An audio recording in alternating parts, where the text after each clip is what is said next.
ready to ditch the training wheels and dominate Rocket League. The age-old debate rages on, keyboard or controller. Let's break down the pros and cons to decide what's right for you. First, the keyboard. Its strengths, precision. Think quick turns and precise flips. The defined buttons offer immediate input, making some aerial maneuvers feel more crisp. However, the keyboard's digital input on or off makes subtle adjustments difficult. Boost control and delicate steering suffer without analog input. This leads to less control in complex aerials. Now, the controller. The analog sticks shine, giving you smoother, more gradual control over steering and throttle. This is key for fine-tuning your aerials and maintaining control in the air.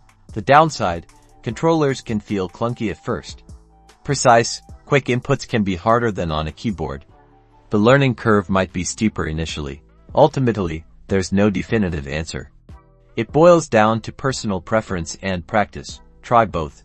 See what feels more natural and comfortable for your playstyle. Experiment with different bindings too. The best tool is the one you master.